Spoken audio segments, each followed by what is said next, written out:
Hello friends, welcome back to the my new video guys and my YouTube channel guys. Today friends we are going to talk about guys how can we forget Bluetooth headphone from our phone. Guys you have connected any Bluetooth device and guys I have connected guys this my headphone and guys I want to disconnect or I want to forget guys my Bluetooth headphone network. So guys how can I forget my Bluetooth headphone network in Realme phone device? In this video guys I will show you.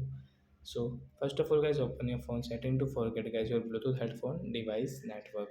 Then scroll it. Friends you can see phone Bluetooth setting guys tap here. And friends you can see guys we have connected guys this pre-tone BT Bluetooth headphone. How to forget guys right side click here and guys you can see device name setting.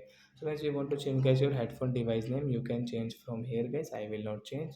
So you can see unpair option guys tap here to forget. So your Bluetooth headphone will forget to your phone guys you cannot use guys you want to use you will have to connect again. So like that guys you can forget your Bluetooth headphone device network from your phone. So that's it again. Thanks for watching the video. We will meet on next video. Bye bye friends.